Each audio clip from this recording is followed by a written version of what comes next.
group. I think the difference between me and Dr. Wright is that I lived the Pan-African life as a beneficiary of the elements of Pan-Africanism. You know, when I left Rhodesia to go to Zambia, to Tanzania, and wherever I went, I was welcomed with the open arms because of the love that Pan-Africanism creates in all of us. Okay, Wafula, or is that Mercy? I can help our graduates, representatives say a word or two. Yes, we have Michael Conte for the African healthcare class.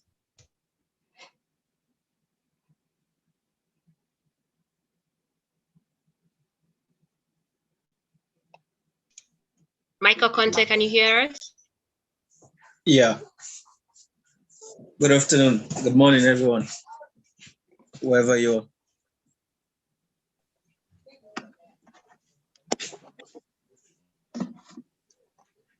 Yes, hello. Please go ahead, Michael Conte, and make your presentation for the speech. Thank you. You have 2 minutes to do that. Thank you. I want to congratulate each and every one of us who do take part in this cause that is being organized by I Love Black People. It is a step in the right direction, and for me, basically, I have learned a lot from it, and it's a mark for me and my community. Just like what previous presenter have said, that whatever we have learned, basically we'll try our best to translate it to our communities, try to see how best we create an impact within our society. Just like the word of Thomas Sankara, that we must learn to live the African way, and it is the only way to live in a freedom and with dignity.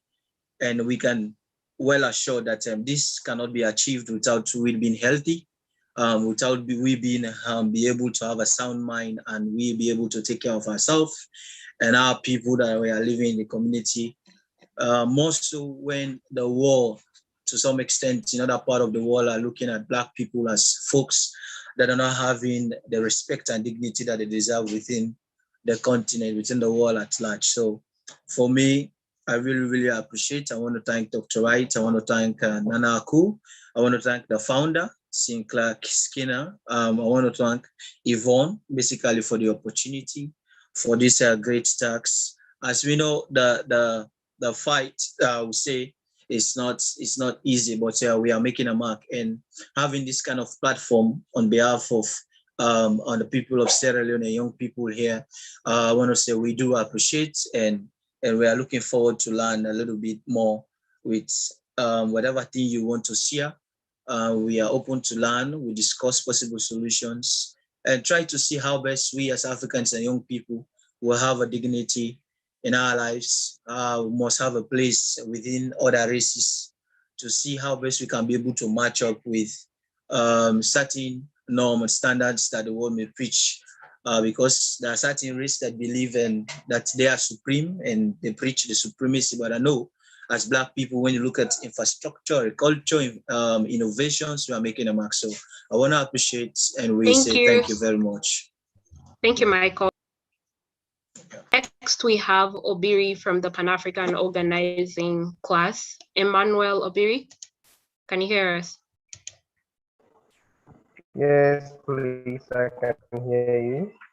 Thank you. You have 2 minutes to make your presentation. Thank you. All right. All right. Thanks so much, everyone here.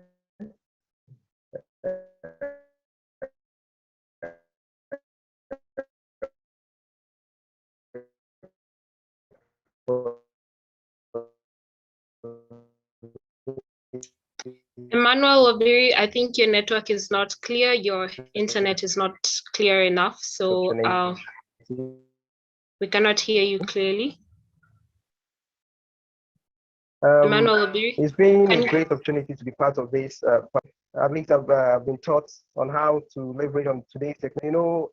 I believe if I now black. Okay. Yeah, can you hear me now? Yes, please wrap up in 1 minute. Thank you. Hello.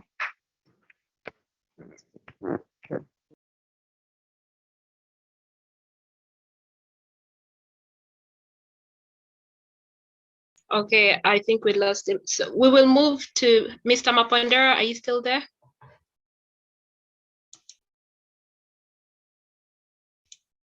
Mr. Mapondera?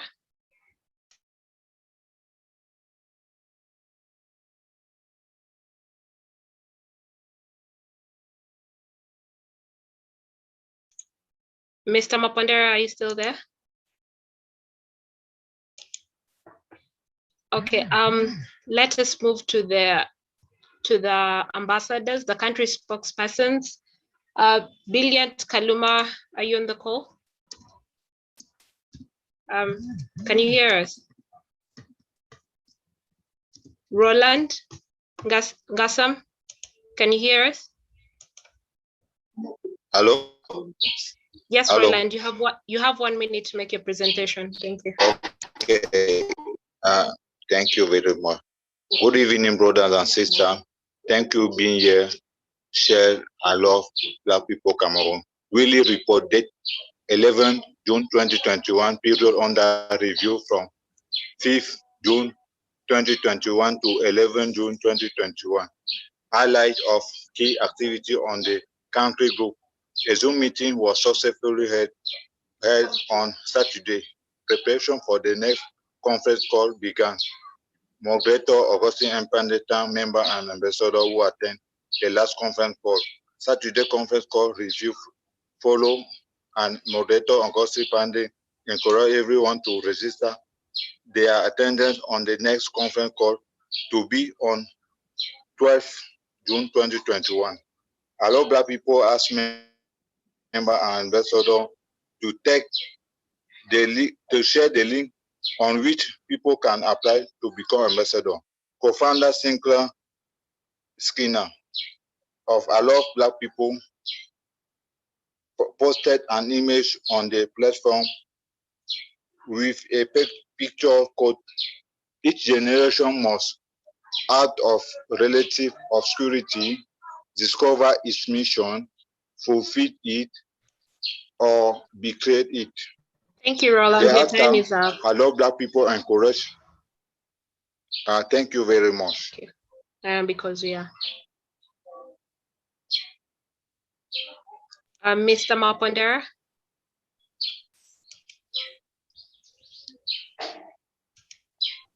Mapondera, Yes, can you I hear? can hear you now. Yeah, okay. I was having problems to get unmuted. Yes. Okay. Yeah.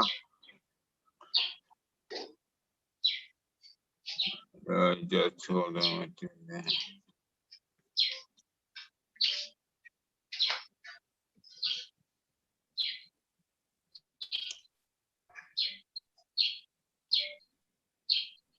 Yes, Mr. Mapondera. Yeah, just hold on. I'm here. What's going on here?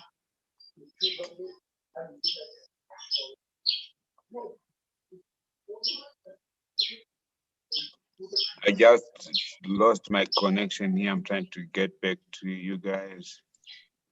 We okay, can there hear you you go. now. Yes, I'm here. Okay, I got it. Yes.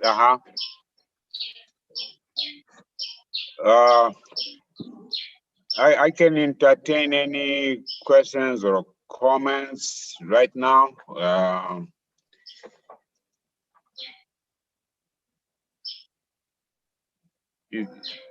Are there any further questions, Mercy?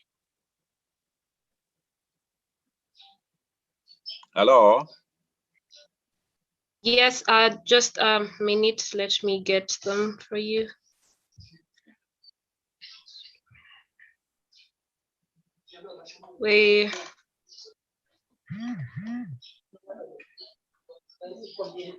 If you have any questions for Mr. Mapondera, please post them in the chat section, and I will post them to Mr. Mapondera to respond to them.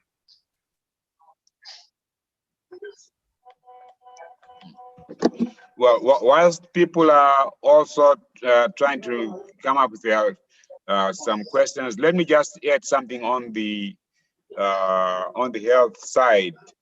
That quite often our capacity to heal ourselves using the natural resources that we have has always been downgraded. And yet at the same time, you find the Western and the Eastern pharmaceutical companies, they will come and get our herbs and the plants and pick up our brains, you know, that what do you use for this ailment and so forth. Then they'll take our medicines, they take them back to their countries and analyze them and find out what is it that is in our plants, you know, that cure certain medicines. For instance, things like malaria, you know, we never used to suffer from malaria because we depended on local herbs and so forth, you know, to take care of that. But again, when the colonizers came, they disrupted our whole way of life, and then malaria, which was not an issue before the colonizers came, became a major thing. Right now, there are many, I'm very glad to note that there are many universities in Africa that are now providing courses in the traditional medicine, you know, which is a major accomplishment, you know.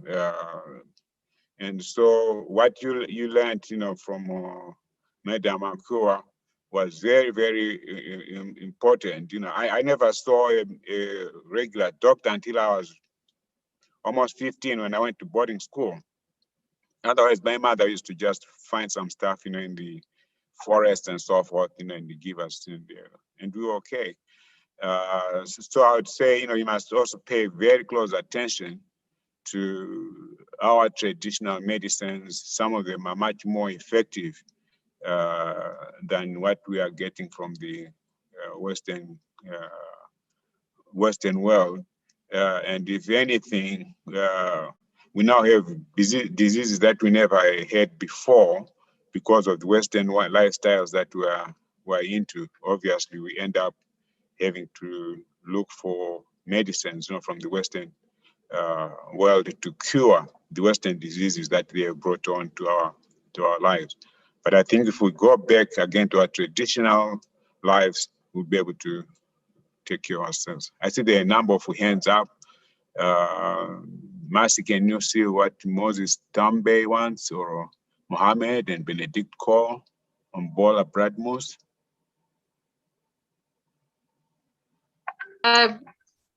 If you've raised your hand, please post your question in the chat section so that we can share it with Mr. Mapondera. I see there's Bola Bradmus. His hand is up. We have a question from Akosua Akoben. He says there's a distrust of COVID-19 vaccine. What are your thoughts on it, Doctor, due to the history of medical genocide on Black population? What are your thoughts on it, Mr. Mapondera? That is very tricky. I mean, if you look at it from a purely scientific point of view, getting the vaccine, it makes sense.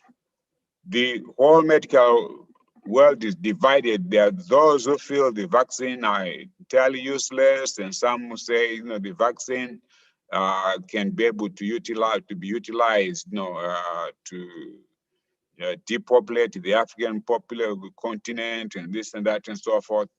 But right now, I feel comfortable to take the vaccines. I mean, I have taken them. And, you know, I have not had any reaction and so forth. My assumption, you know, being that if this COVID-19 was man-made, then the solution has to be man-made as well, you know, where I think, you know, this RNA vaccine comes into picture. The vaccines coming from China, again, they are derived from the virus itself. It's like we kill the virus. That's what you find is being utilized, in most countries where China has been donating those vaccines and so forth.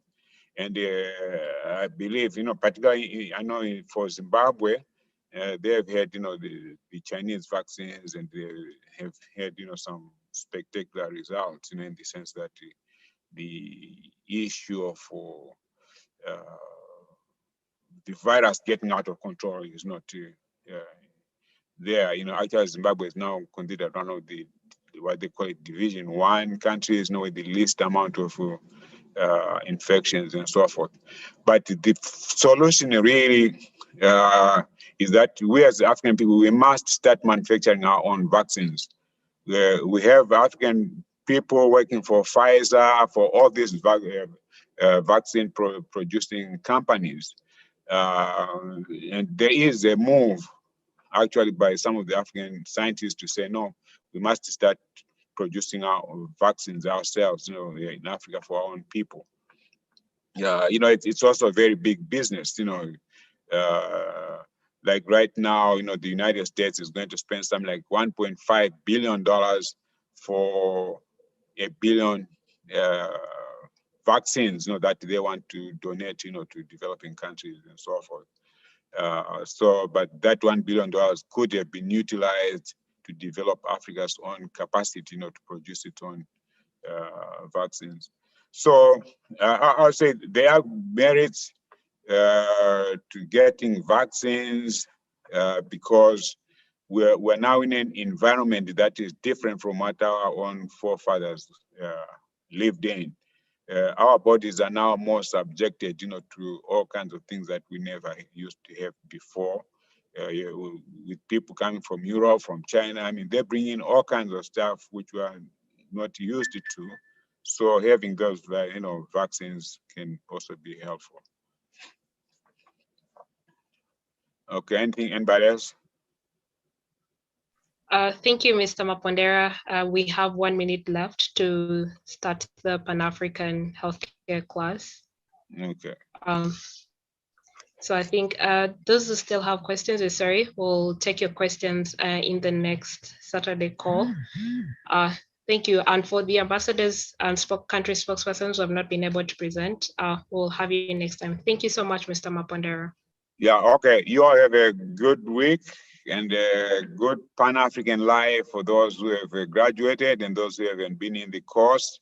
I hope you'll learn from your colleagues, and for the next class that to come up, definitely you must sign up, in encourage your friends, all over the continent or wherever they are to join the Pan-African classes. I think it's a very, very important thing to do. Okay, thank you so much. Thank you, Mr. Mapondera.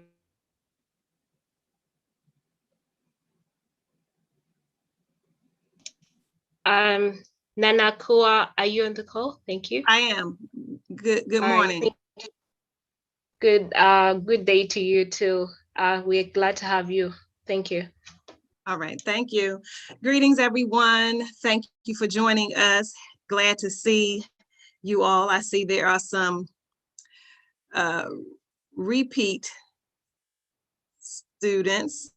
Glad to see you, glad to see you. I know this is a new cycle, so if you've been on before, you'll hear some of the same information, but I don't really follow a script, so maybe you'll hear something different. I'm Nana Akua Zenzele, and I am here in the States. I'm in Maryland. I've been a holistic health practitioner for, actually, I'd be saying 20 years, but it's more like 25 actually. And yes, I'm younger. I'm older than I look. I look younger than I am, but so I'm grateful. So we are going to talk about, and thank you all for your cameras. And some people put their cameras on. Thank you. I mean, you've been here before. I like that, right? So I appreciate you. I appreciate you. So I love seeing our beautiful Black faces. So thank you for indulging me. So we've condensed, yay, Thank you. Thank you. I appreciate you. I love to see you. I love to see you, even if it's for a quick second or two. Okay, so everybody on that first page pretty much has their camera on. Well, a lot of. All right, so wonderful. So we've condensed the classes now to 4-week intervals as opposed to 6 weeks. So they're just a bit more compressed. If you're in the WhatsApp group, this is Pan African Healthcare 5.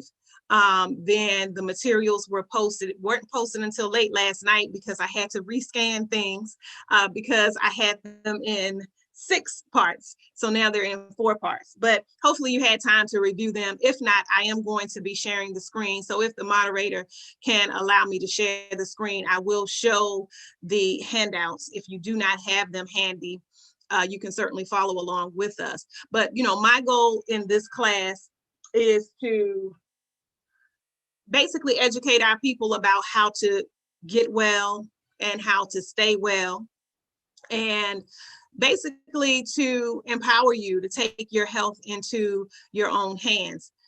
Okay, my cat is really talking. You're not messing with the cat, are you? Okay, sit down. So it's basically to empower ourselves to stay well. And so we'll talk about healing from a holistic perspective.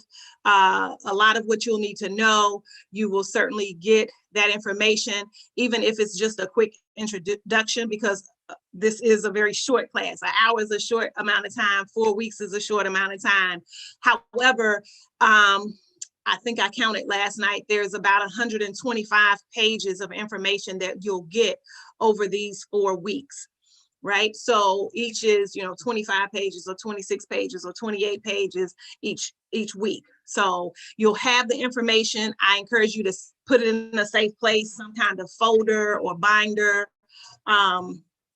If you are in a place where they have a copy center that they can bound it or put like a spiral binding in it and have it all as a book.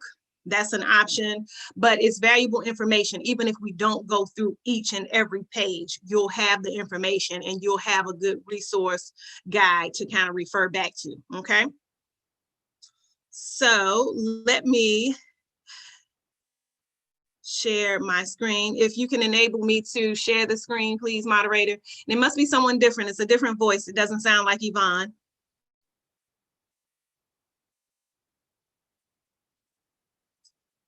Moderator. Yes, let me enable. Okay, thank you.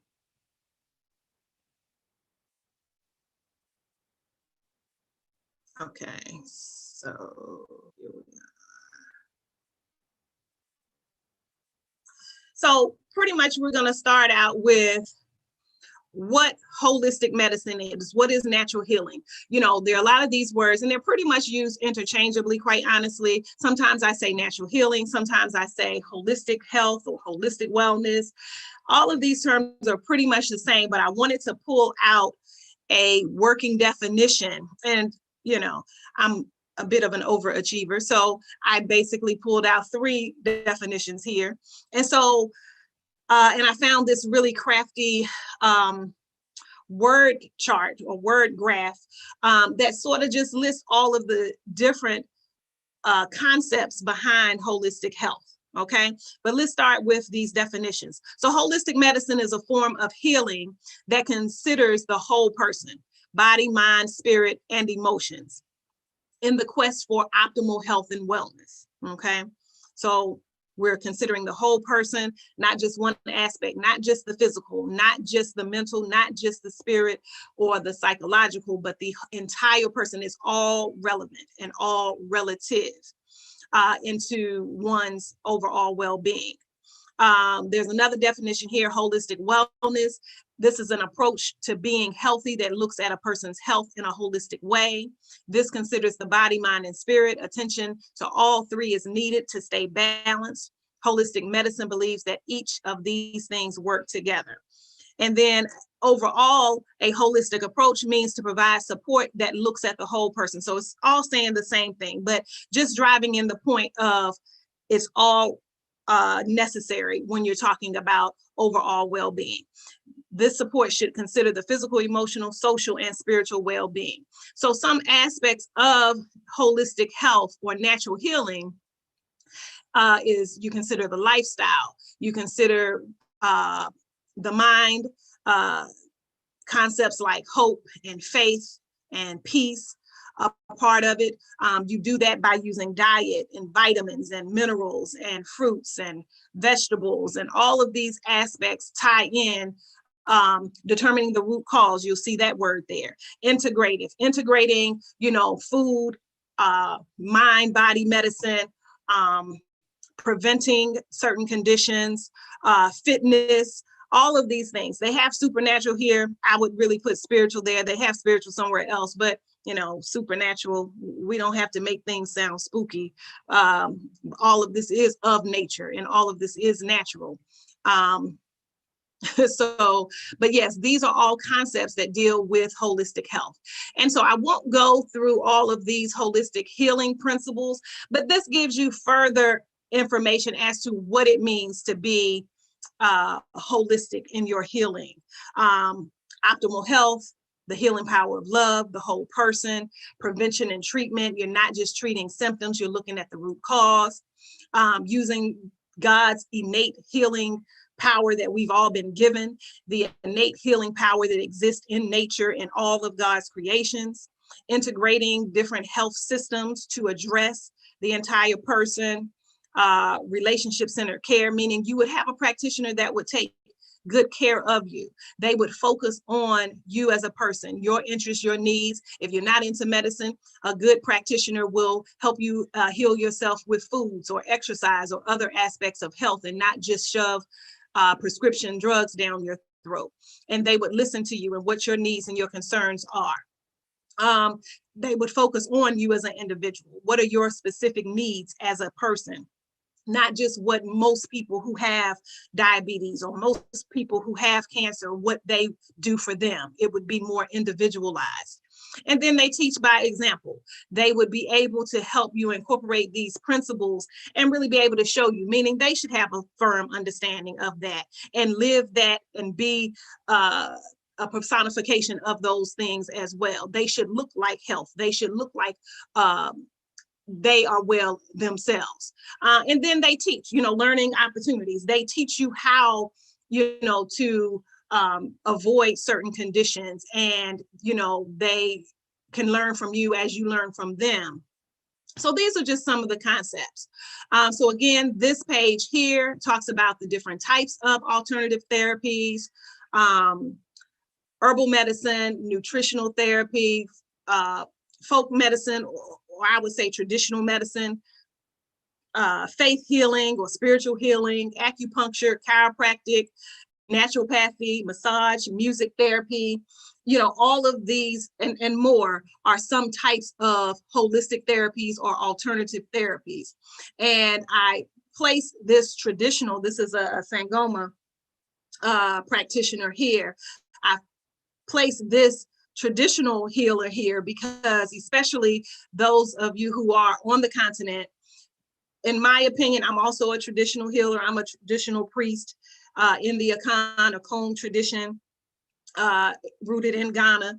And whatever you think, I know you all call us fetish priests, which I hate that term, but the first place you should look to, in my opinion, is a traditional healer. These are the people in your areas that are going to know all of the local herbs and plants that will heal the body and the mind and the spirit. So it is not something that we should be fearful of, or that you should discredit or look down upon. A lot of traditional healers aren't necessarily educated in terms of the university, but they've spent their lives from young ages in the forest, working with plants, learning all of nature's healing components, and they know how to heal us very well. So I really would encourage you to not shun those natural healers, but look to those for some of your natural healing herbs in your area. I will cover some that are maybe more popular. Most will be Western herbs. A lot, will not be easily found throughout the world. So this is where your traditional healer, your traditional priest will come in. So this next page talks about just basically holistic principles, the healing concepts. And I really wanted to put all this foundational stuff in so that you just really understand the importance of and just sort of the basis of this type of healthcare. This is not your traditional healthcare in terms of going to the clinic or the hospital or the health center. This is natural holistic healing, using what God has given us through our foods, through our herbs and spices, and really also through our own behaviors, things that we can do ourselves to stay healthy and to heal ourselves. So again, these principles here, you're responsible, I am responsible for my own health and well-being. All people have innate healing powers. The patient is a person, not a disease. Treatment is finding and fixing the cause of the condition, not just alleviating the symptoms. These should be your working concepts or principles when you're looking at your health. Of course, you consider diet, you consider detox, a lot of what we take into our bodies through our foods, a lot of what we take into our spirits through people that we interact with, a lot of what we take into our psyche or our mental from who we are around, what kind of talk or communication we undergo. It could be talk from others, it could be negative self-talk. All of these things cause us to intoxicate ourselves. And sometimes we have pollution in our minds, our bodies, and our spirits, toxins that need to be cleansed or detoxed, right? So all of these are things that are necessary for your overall healing. Fasting, not always eating solid foods, taking in liquids, juices, water that will help flush the body from all these toxins. And then there's always going to be foods to avoid. Most of us know those things. In improving our health, we can start by simply avoiding one or two things that we know are not healthy for us. It could be fried foods. It could be too many starchy foods. It could be too many sugary foods, sodas, cakes, snacks. Whatever it is, that's a good first step to improving your health.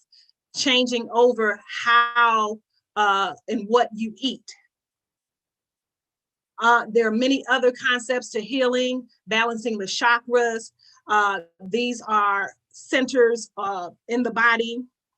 There are at least 7, there are actually more, but 7 main ones that we usually focus on: the crown, the brow, the throat, the heart, the solar plexus, the root, the base. There are all these chakras that have dominion over our mental and psychological well-being. There are meridians that run up and down throughout the body that touch different organs and zones and glands and such that will have an effect on our overall well-being. So these are all areas and things. We always should vibrate higher, have the highest of vibrations, meaning what is your energy? What is your aura? How do you interact with first yourself and then with others? What type of energy and vibration do you release? Are you positive? Do you walk in the room and light up the room? Or do you walk in with your dark cloud and dampen and darken everything? All of these things you have control over. And this affects not only you, but also others. So we all have energetic fields and we all have energy that can either be used for good or for bad. So we should always vibrate higher. We should always have positivity. We should always do things in love. We should always be kind. This is not on the page. This is me just free flowing at this point. But all of these things affect our overall well-being. And so these are healing concepts beyond food, beyond herbs, beyond what we put inside of our bodies, but what we allow around our bodies and what our bodies take and add to or take away from an area that we're in. So this is our energy, our vibration, our aura. All of these must be considered if you're talking about your well-being, okay? So those are sort of some loose concepts. More so ideological pieces, the principles of holistic living and such. But what we're now going to move into are some of the nuts and bolts, the real kind of nitty gritty. So we're going to move into our nutrition portion. Again, this is a very quick overview. I'm trying to make sure that I stay with my time because I hold people to their time. So I want to, make sure that I do that as well. So I may run through these things pretty quickly, but I feel like even the common layperson should know these concepts, because again, this is about your health, and this is important for you to know how nutrition works. What are the basics, right? And why do we need nutrition? What are nutrients? Okay, so this is just a handout that I compiled that just gives a quick overview. Nutrients are substances found in food. They should provide nourishment, and these nutrients are separated into 6 main categories, right? So nutrients consist of carbohydrates, fats, proteins, vitamins, minerals, and water. These are your main types of nutrition, okay? And these are some charts, really more so for you to view, because depending on your vision, some of these charts are a little hard to read, even for me, myself, right? So unless I put my glasses on, I am no good at reading some of this smaller print, right? So I'm going to skip over these charts for now, but these will give you good examples of what food sources you can find proteins in, what food sources you can find as good carbohydrate sources, and things of that nature. But let's go to, I should flip through my own pages than flipping through the screens. Okay, so when we're talking about nutrients, when we're talking about vitamins and minerals, I added this chart in because we should all know this is not, in school, when I was coming up, we had a health class.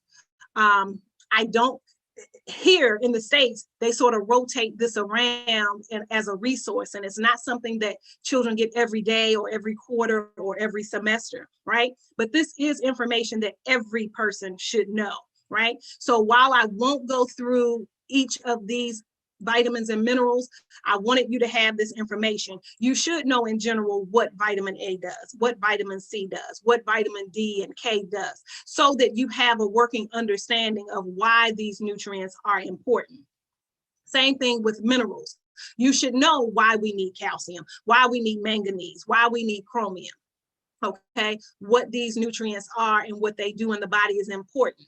You should know what iron is and why you need it and what food sources you can find it in. Okay, so this chart will discuss those things in detail. It gives you the description or the name of the mineral, what it does, and where you find it in foods. Okay, so and this chart here, as a herbalist, of course, what I teach in my traditional herbalism classes is not only what different vitamins and minerals are, but where you can find them in different herbs and spices. Okay, what food sources you can find various vitamins and minerals in, because a lot of times we simply look to synthetic or man-made vitamins in a jar that you buy from the health food store or from the grocery store, right? These are man-made. Unless it says whole food or food-based vitamin, you're getting something that's made in a lab. So this chart here will provide you the information to get natural sources of your vitamins. So if you need more energy and you're looking to increase your B vitamins, you'll know that you can get that from alfalfa and Cascara sagrada and celery and elderberry and golden seal and pumpkin seeds and horehound, right? You're getting the actual natural source, the herb or the vitamin or the food, the herb or the food that you can get that vitamin or mineral from. So that is what this handout is for, okay? So let me go back to explaining organ function. Another thing that I think we all should know a little bit about. In general, you should just know, and I found this from the Academy of Nutrition and Dietetics, a very brief working knowledge of what the organs do. Lungs, they provide oxygen to blood. The heart circulates blood throughout the body. The stomach helps digest food. Intestines, small and large, absorb nutrients from food. And really, for this definition, this is really the small intestines. We know the large intestines is what kind of houses the waste that needs to be removed from the body, but still a decent enough explanation here. The liver, we know it removes toxins from blood and processes nutrients from food. And then the kidneys, we know it filters blood of waste and extra fluid, right? So we should all kind of have a working knowledge of what our organs and our bodies do. Same with what our different nutrients do. So there are what's called macronutrients, and then there's what's called micronutrients. Macronutrients are your protein, your carbohydrates, and your fats. We should all kind of know what each of these things do, right? And so this talks about each of those categories, where you find them, so on and so forth. Micronutrients, these are our vitamins and our minerals. And so as already discussed, we know that there are numerous vitamins and minerals. You have the chart as to what each of them do. But just as a brief overview, vitamin A helps the eyes to see. Calcium and magnesium help muscles and blood vessels relax, preventing cramps and high blood pressure. We know that vitamin C helps heal wounds, and we know that it helps the body fight off germs. Iron, we know, helps the blood transport oxygen throughout the body, and it prevents anemia, right? So this just gives you a working knowledge of what each of these nutrients do, macronutrients and micronutrients, okay?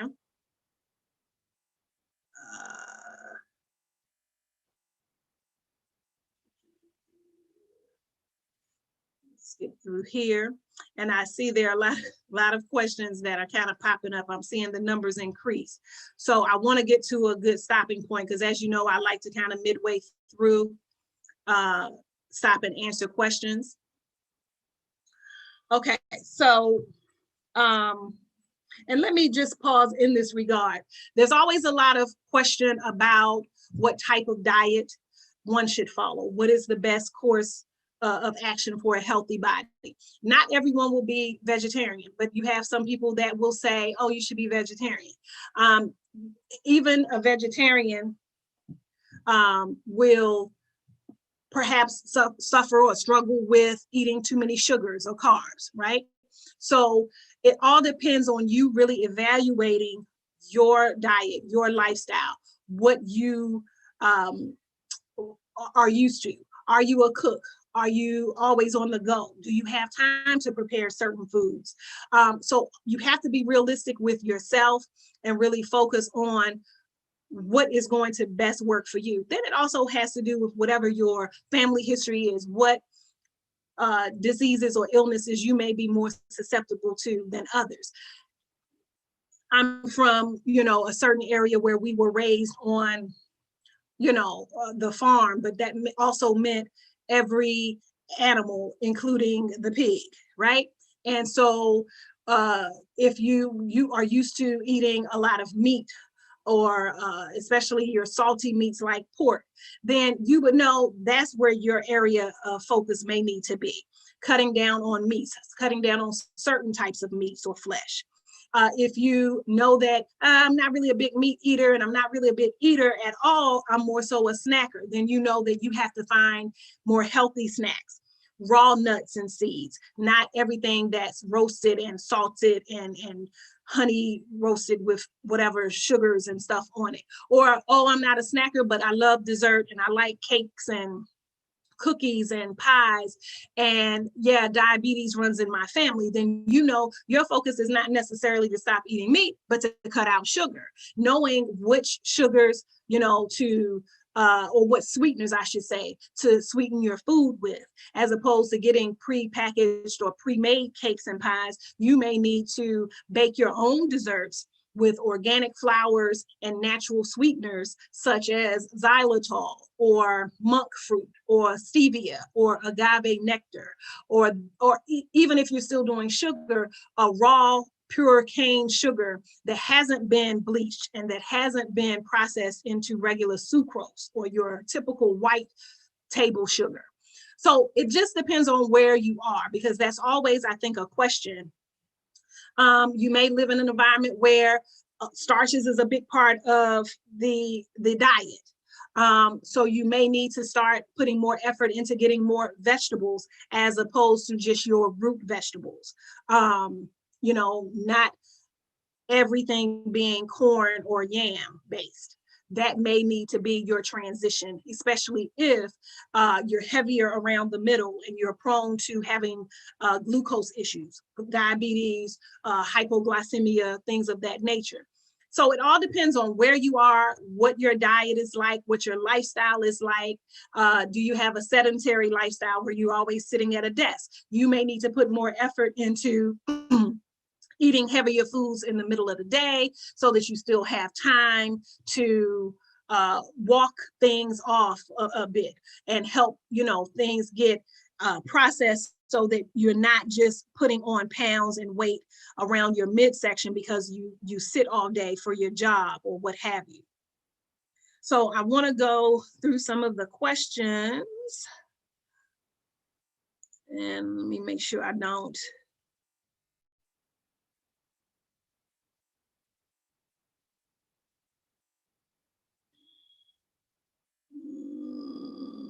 Might have went up too high.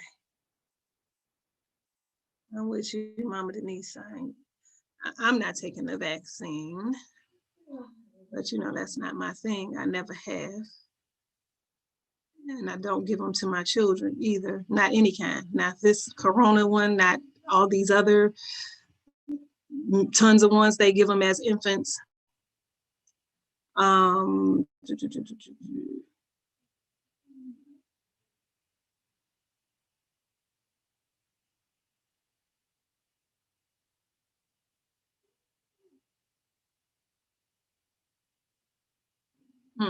Yeah, that's a heavy question.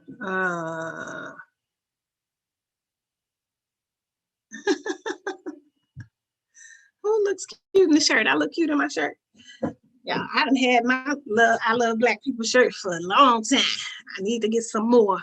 Me and my girls have them. Me and my children have shirts. I love this shirt. Okay, I'm sorry. This seems to be taking a little bit of time. Kind of weeding through some of the general comments. Some people had to go, okay. Don't have access to the notes. So yeah, there's a process to becoming part of the WhatsApp group. I'm sure the moderator can, or the host can post that as they usually do each class, but there's a process to officially becoming part of the WhatsApp class. I think everyone's invited, of course, to sit in on the call. What I usually will do is, if you're not part of the WhatsApp group, but you do plan to attend each of the calls or each of the classes each week, I can email you the handout. I don't mind doing it. That's not necessarily how the class is set up. However, I cannot take down emails. What I'll do after I finish reading these comments is I'll post my email and I'll send you the handouts.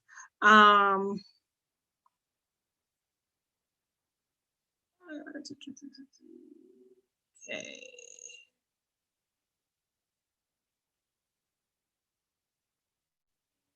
Yeah, so same thing, some questions about the handouts. So yeah, if you are part of the group, you should get it. You get it every week before the class. But yeah, I'll send you my email, or I'll post my email and I'll send you the lecture if you are committed to attending each week via the Zoom call.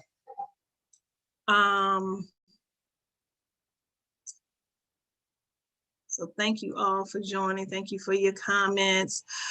Country take a lot of, yeah, most African countries take a lot of carbohydrates. I mean, that is That is how it is. And, you know, in all of the base of everything that we eat in traditional African cuisine is some kind of yam or some kind of fermented corn, or which is, you know, starch. You know, all of these things are the base of our meals, but we really have to do better and put a lot of effort into including more vegetables. I've been traveling to Ghana for over 20 years now. And when I first started going, I was vegetarian, and I've started back eating poultry. I mainly do seafood and vegetarian food, but it was such a challenge just finding enough in the variety of vegetables. So when I'm usually there, I'm pretty much eating fruit, you know, and what few, you know, vegetables I may be able to find in a dish. But because I move around a lot, I have a multitude of computer centers and libraries and in different rural areas. So I travel a lot, so I can't afford to do some of the stews and sauces and gravies and you know, some of the spices and tomato-based stuff.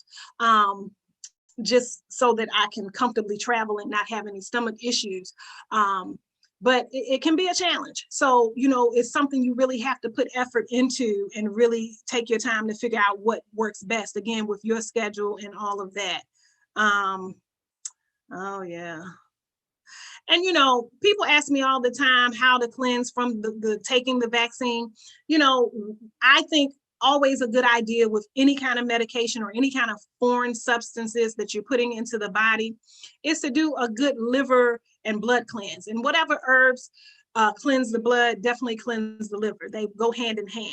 So this is a way that some people choose to kind of cleanse or detox their system from this vaccine, because definitely, even though I choose not to take it, definitely there are situations and people who will feel the need to do it.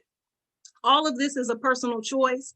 But if after the fact you feel you want to do some type of cleanse, look into, you know, a kind of liver or blood purifying herbal combination. We know, and we'll talk about herbs in week 2, but herbs that cleanse the blood are things like burdock root and yellow dock and milk thistle, and I just wrote this down for somebody. That's all that's coming to mind right now, but there are several. But these are herbs that can help purify the blood and try to, you know, and especially if you've had some kind of reaction or some kind of situation where you feel you need to cleanse your system. Liver and blood cleansing herbs is a good idea for that. So yeah, if you're diabetic and overweight or following that glycemic index, we will talk about that more in week, I think that's week 4. But in week 4's lesson packet, I include a list of foods and their starch content. But you can Google glycemic index. There are books you can get on it. You should follow no food or eat no food over 70. Any of the foods that are over 70 are high glycemic, and they will raise your blood sugar. That is what's keeping the fat on. That is what's keeping the blood sugar irregular, or the, you know, and your glucose not being able to produce and function in the way that it should.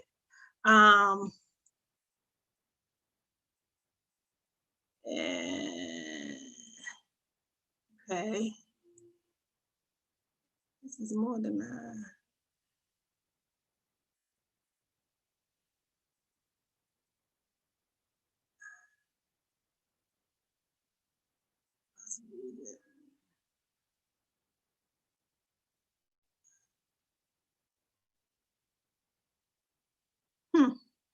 I'm not sure.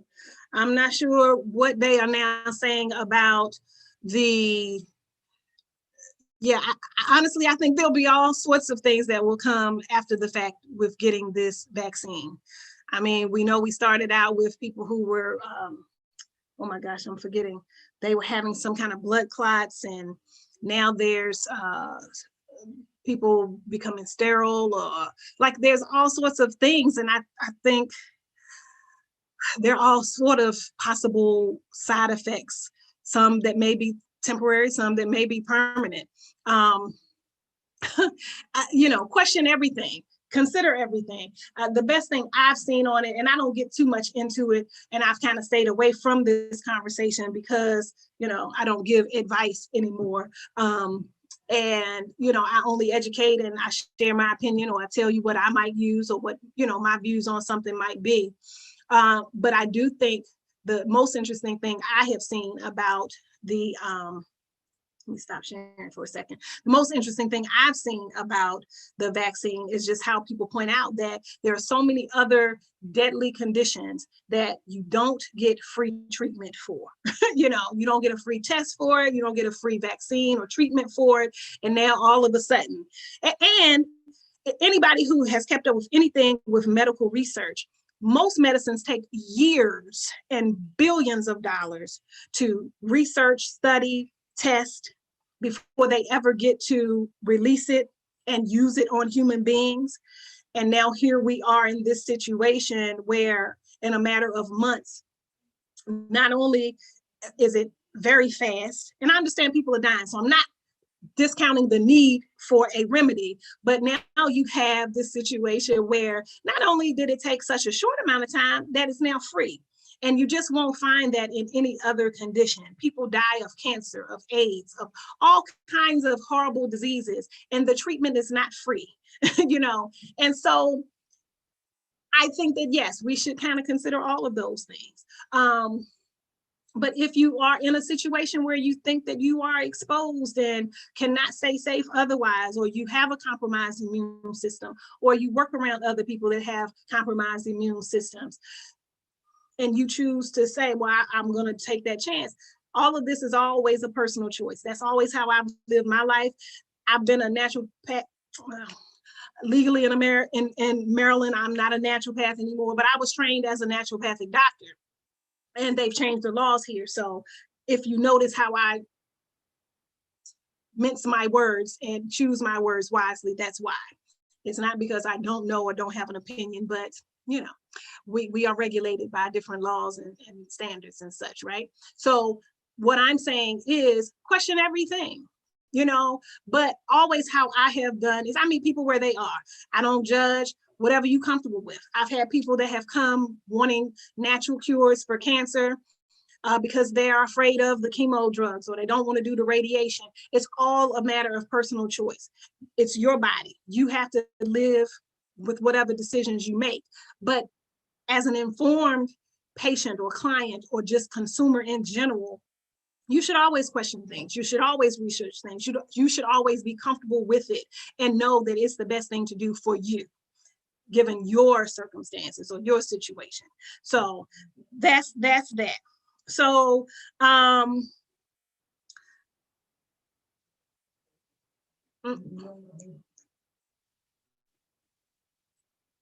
so I'll go back. I don't think there are any other questions. Yeah, but COVID didn't take 2 years. Yeah. So I agree. So let me get back to the handouts. And let me share my screen again.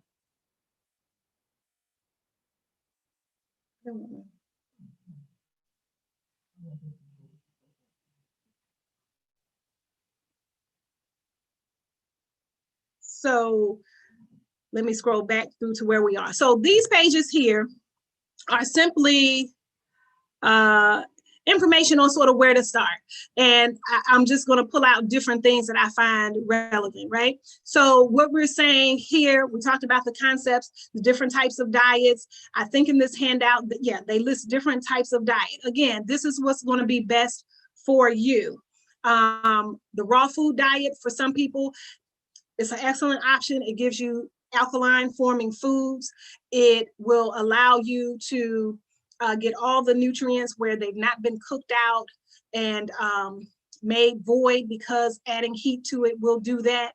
However, it takes a lot of preparation to do a raw food diet. You need a dehydrator, you need some good recipes. Not everyone will be able to do a raw food diet. Some people will do intermittent fasting with juice fasting for different times of the day or different times of the week. You may choose to do juice fasting once a month or each season.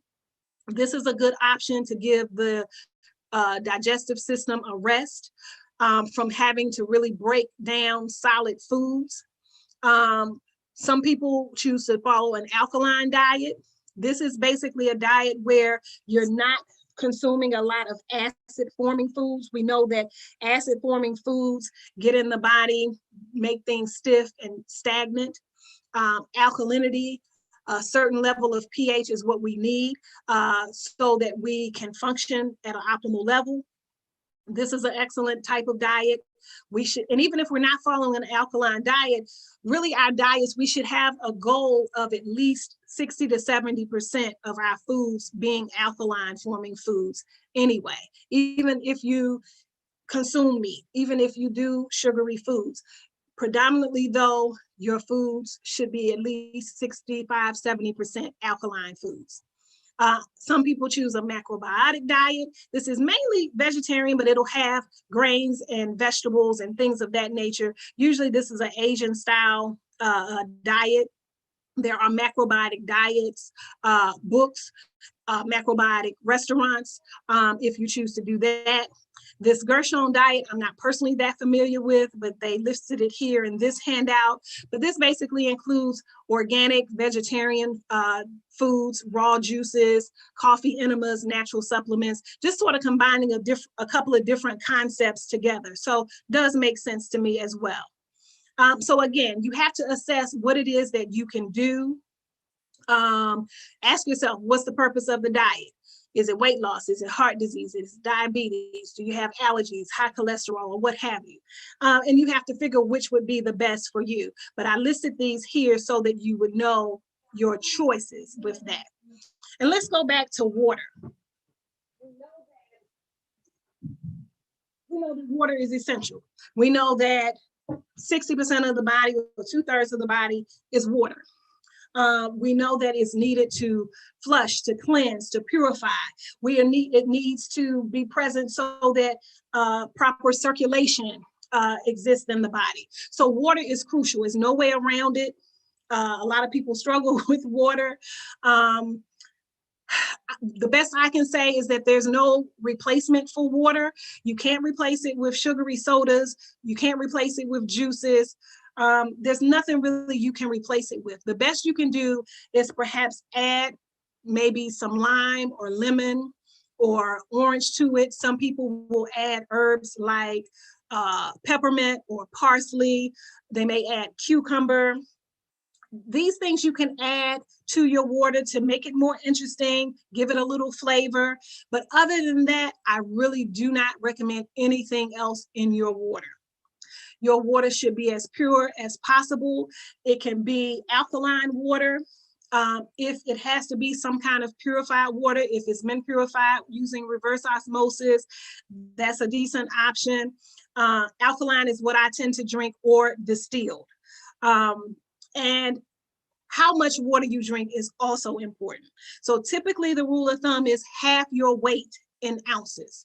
So not just the standard 6 glasses for everybody, because everybody is different shapes, sizes, and health conditions. So you have to base it on your body. So if you are 160 pounds, then you need 80 ounces of water. Usually I kind of top it off at 100 ounces. So if you're over 200 pounds, then at least 100 ounces of water will most likely be sufficient. But quality water at the right amount and in the right intervals. You also don't have to get up in the morning and drink 50 ounces, because then you're just overworking. You know, your bladder's going to fill up. You're going to have to evacuate and, you know, just release that. So you want to drink it in intervals, you know, so maybe 16 ounces at a time at the most, but throughout the day, not all at one time or just once or twice a day. But water is important. Can't say enough about water, and you really just cannot get around water. The next thing I want to talk about is food combining. So we want to focus on what we're eating. We want to eat well. We want to develop a diet that suits our bodies and our lifestyles. But what you also have to consider is how best to combine your foods so that they digest properly, okay? So this chart here, even though a little crooked, right? This chart here tells us what foods are good combinations. So proteins and starches. We've all heard of the whole concept of meat and potatoes, whether you're in the States or whether you're in Africa, because you know you're eating your banku or your kinke or your fufu or whatever, and it's always going to be with some meat stew or something of that nature. That's a protein and a starch. Really is a poor combination of food combining. This will not allow the body to digest this food properly. You're better to do a protein with a vegetable or a starch with a vegetable. So it kind of blows our whole concept of what a good sound meal is. You know, that whole concept of meat and potatoes, so to speak, is prevalent. It's all over the world, but that is not what is best for your body to digest your food. There are different enzymes in the stomach that are used to digest different food groups. And the enzymes that are necessary to digest proteins and starches do not naturally occur at the same time. So it requires more effort, and you put more stress on the body. So you really have to focus on how to combine different things so that you do better. If I like macaroni and cheese, for example, so I'm already right, that's already a conflict. That's a starch and a protein, right? But then I'm making sure that I'm not going to add it to another protein or meat. I'm going to eat that with a salad, or I'm going to eat that with some greens or some string beans or something of that nature. So you have to kind of be crafty of how you can still maybe eat some of the foods that you enjoy, because we know that we eat for pleasure and we don't just always eat for nutrition and to live. Some of us just live to eat. We don't eat to live. And, you know, it takes a lot of retraining to get out of that. But let's start by doing that in the way of combining our foods in a better way so that the body can digest them. It will give you combining certain types of fruits also are, you know, can be a not so great combination. There are different categories of fruits that should be eaten together. Acidic fruits should be eaten with other acidic fruits. Subacidic fruits, or what I call the high fiber fruits, like apples and apricots and pears and grapes and things like that, they should be eaten together. And then your sweet fruits, they should be eaten together and not mixed with the other fruits, okay? So at the bottom here, you hear just how a summation of that good combination and poor combination, right? Good combination, proteins and leafy greens, starches and vegetables, right? Poor combination, proteins and acid fruit, leafy greens and acid fruit. Bad combinations, proteins and starches, okay? And I know I have only a couple minutes left. So this here, important elements of healthy eating. This is pretty much just an overall view, some rules that you can follow if you're not ready to subscribe to a specific diet, like we mentioned earlier, then these are just some elements that you can incorporate in your eating. Eating whole foods, fresh fruits and vegetables, things of that nature. They can be lightly cooked, but if you can do with eating them raw and as fresh and as unprocessed as possible, that's your ideal situation. Eating high quality foods, reducing refined foods, sugars, excess fatty or rich foods, foods with additives and synthetic colors. Always read your label. If it has yellow 5, 6, blue number 5, red number 40, these are not foods that you should include in your diet. Drinking no more than 4 ounces of liquids with a meal. This is very important. You should not get a big plate of food and then a large, 20-ounce, glass of whatever to drink with it. This also interferes with digestion. Your stomach, the digestive juices that are already there, they have a job. When you add too many liquids, whether it's tea, juice, even if it's water, it interferes with your body's ability to digest your food.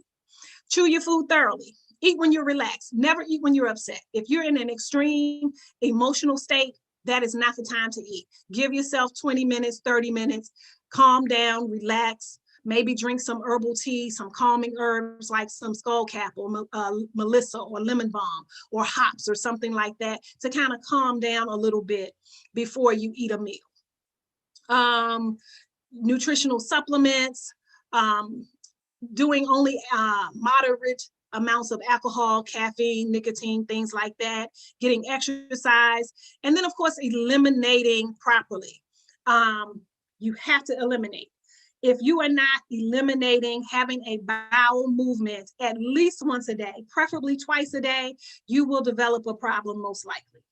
It is absolutely necessary that the waste that you have in your body that will then clutter and build up in the colon or the large intestines, you will develop a problem. So what you really want to do is to be sure that you're getting plenty of water in your diet, that you're moving your body, exercising in some way, even if it's basic calisthenics, stretching, jogging in place, high knee marches, walking up and down the steps, anything to get your body moving, relieving your stress. These things help you to have regular bowel movements. But that's absolutely necessary. There's no replacement for it. I am a colon therapist, where I do the colonics and people come and want to cleanse their system, right? But there's really, it's still no replacement for having regular bowel movements on your own. You should not depend on laxatives, enemas, colonics, any of those things. You still want to get your system to a point where you can move your bowels easily every day. High fiber fruits, aloe vera juice, eliminating sugar and stuff like that, all of those lend to good elimination practices. So your homework is to complete this diet check questionnaire, okay? This will give you an idea of how well you're doing with your diet, okay? It'll ask your different habits, routines, that sort of thing, so that and sometimes you don't realize just how bad, right? Or how good you're doing, right? So this will give you then an indication whether, you're health conscious and you're doing great, or whether, you're down here at the bottom and you have to, discontinue, what you're doing, in order to gain your good health or regain your health, okay? So let me go quickly back and see what questions or comments I think I may have missed. Okay, Liberia having some issues. Okay, maybe no problems. Thank you.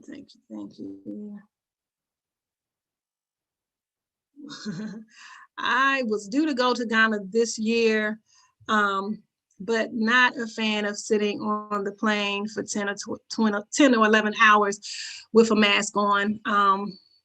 So yeah, just haven't made a plan. But I was due to go this year. So I just this morning shipped off some boxes to some of my areas where I do have some computer centers and have some school children that I get some school supplies to. So Nana Akua 1, and I know it's Akua for you Ghanaian brothers and sisters, but those of us in the diaspora, we don't always learn stuff or the right pronunciation of stuff from the beginning. So when I was first named, it was pronounced Akua, but I know it's Akua. So I have put in the chat my email. If you are not in the WhatsApp group and you would like a copy of the handout that I'm sharing here on the screen, feel free to email me and I will reply with the handout. And next week we will talk about, lost my clock. Why is my clock not on the screen? So next week we will talk about herbs and homeopathic remedies and a lot of wonderful information. I think I included aromatherapy. So we'll talk about essential oils. We'll talk about superfoods. So we'll talk about a lot of good information that you'll need to continue building on your knowledge, but really review, in addition to the diet check questionnaire, go back and please review the nutrition chart, get really clear, even if it's just a couple, if you always hear about vitamin C or vitamin D. A big thing that's happening nowadays is that everybody's deficient in vitamin D, right? And so for me, I'm wondering, were you all not testing? Is it because our soil, I'm sure it's a combination of these things I'm about to say, but is it because our soil is so depleted with all these genetically manufactured, food items and these inorganic or non-organic bodies of land that are void of different nutrients that should be in our soil, and then inherently included in the foods that we're eating, or we not getting enough sunlight, but we know that the sun still exists, thank God. And we know that we can get out in the sun. And so we shouldn't have, and I don't know if that's the case in Africa, but here in the States, everybody practically is deficient of vitamin D. So it's important to know how to get it, why it's important, what it does for the body. Or say you've always heard about calcium, or you've always heard about magnesium and you didn't really understand why you need it. Or potassium, if you have muscle cramps a lot and you don't, understand why, then maybe you need more potassium. Or if your joints are always sore or stiff or what have you, maybe you need more calcium and magnesium. If your energy is low, you may be deficient in B vitamins, or it could be that your iron is low. Not that I'm in the best shape as I was when I was younger, but I just thought I was out of shape. So there are different things or different reasons. So study your vitamin and mineral chart, do your diet check questionnaire, and then look for, in the next day or two, I will send next week's lesson packet. You'll have it in advance this time, and we'll be prepared for next week when we talk about herbs and essential oils and homeopathics, okay? So great seeing you all. I love you all, beautiful Black people. Thank you for joining and being a part of this movement and increasing your knowledge about health and healing. Thank you, I got a minute to go, right? I'm doing good. Now, if I got to show up someplace, I might not be on time, but I can generally stop talking on time. So, is Dr. Wright on, moderator? You need me to say? I can always talk. I'm trying to be good. Yes, Dr. Wright is on the call. Okay, great. All righty. Well, then I will see you all next week. All right. Thank you. Okay. Peace to you all. Dr. Wright, can you hear us? Yes, I can hear you.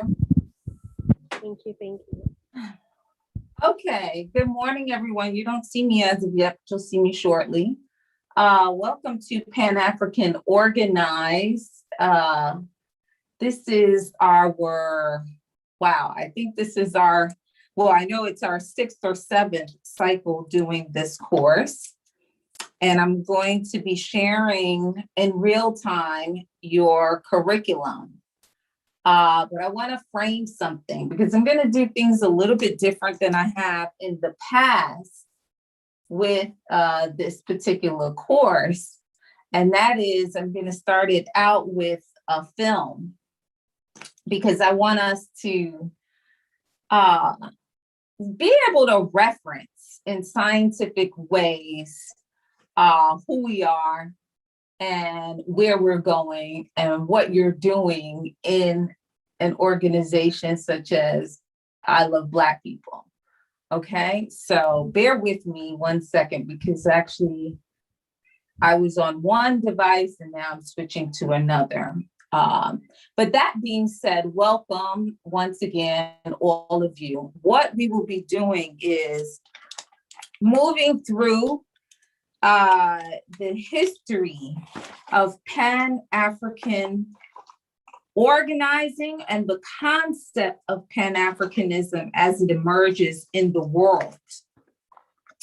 And that's really important because I think for most people, Pan-Africanism has been a very abstract idea and concept to the degree that we think that there are no direct benefits to being Pan-Africanist other than, okay, I acknowledge that, you know, people from Haiti are African too, or I acknowledge that people you know, there are African people in the UK, there are African people in other places outside of Africa. Or I acknowledge if you're on the continent, I acknowledge that there are African people in the United States.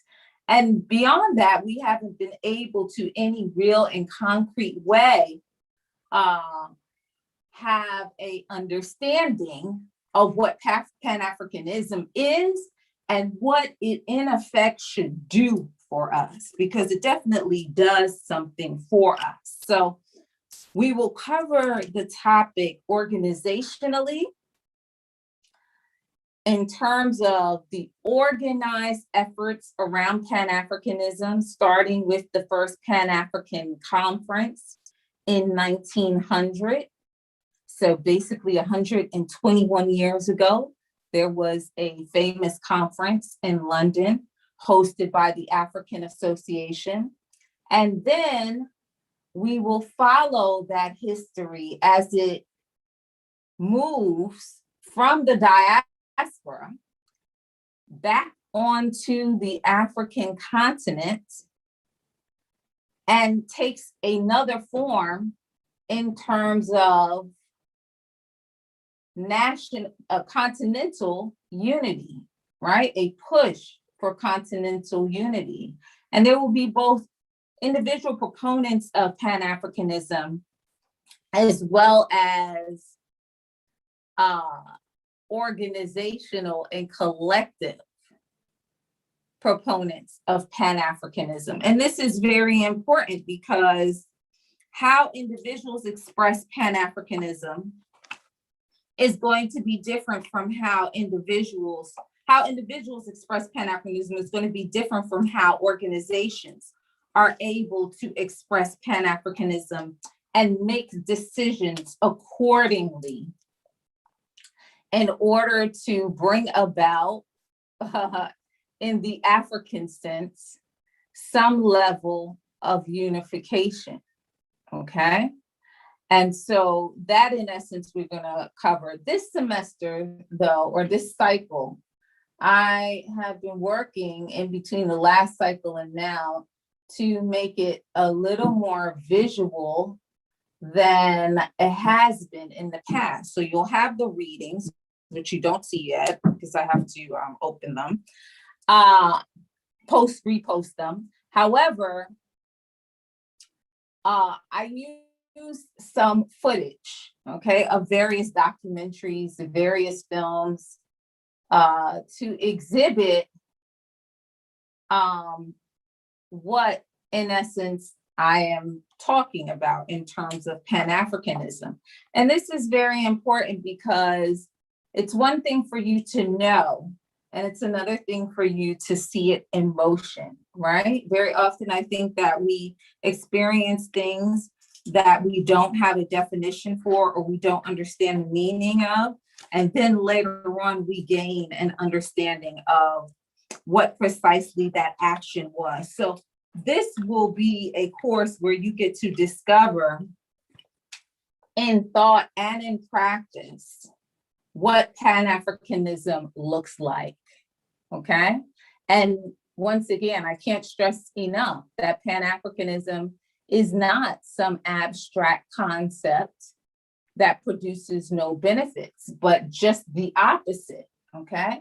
And we will look at, both in theory and practice, how we can qualify that, So the structure of the course is that we start with the historic period, the first Pan-African Conference, and the congresses that would later emerge as the result of Du Bois initiating the congresses. And then we'll move on, like I said, to the African continent, where we get a chance to see Pan-Africanism in its highest expression when people like Kwame Nkrumah and others express that none of this means anything without the total liberation and unification of Africa. Okay, so that in essence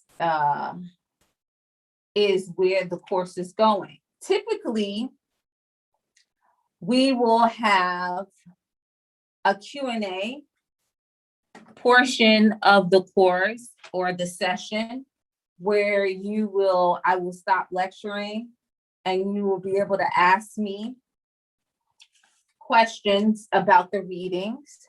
The readings are distributed every Monday night on or about. Sometimes they're lengthy, but usually they are not, because I know how to get to the point with the materials. So they shouldn't be lengthy, but now I will be adding more film to the actual course materials. So expect that you would have something like a film and the readings, right? Which will allow you to get both the concept and some measure of whatever the subject's practice would be, right? So how was X, Y, or Z expressed? How was Pan-Africanism being expressed? And we will cover some components that I mentioned, like Kwame Nkrumah when we get back to the continent of Africa, Amilcar Cabral, Sekou Touré, Patrice Lumumba, of course, and others, Jomo Kenyatta, and of course, Haile Selassie, as he addresses the League of Nations with regard to the state of Africa. So that would bring us also to see how this was expressed organizationally, right? And so we will look at the formation of the OAU, the Organization of African Unity, which comes out of the conference of 1919, the Pan-African Congresses, in which Du Bois initiates, and 5 congresses would take place with respect to that new body. The most important, we will be looking at the resolutions for the most important congresses.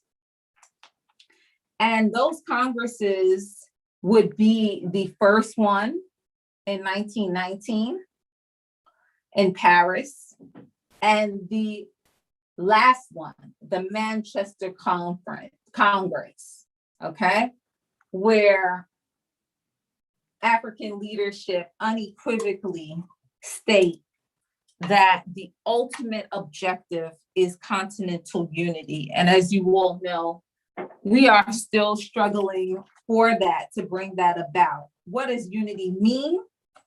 Unity should be synonymous with Pan-Africanism, but in this instance, unity would be the total liberation of Africa, and an Africa that benefits Africans more than it benefits anyone else. Okay? But we'll explore many definitions of all of these things. One of the most important being the definition of Pan-Africanism. We will explore what it means to people like Henry Sylvester Williams, and others as they organized for the first Pan-African Conference in 1900.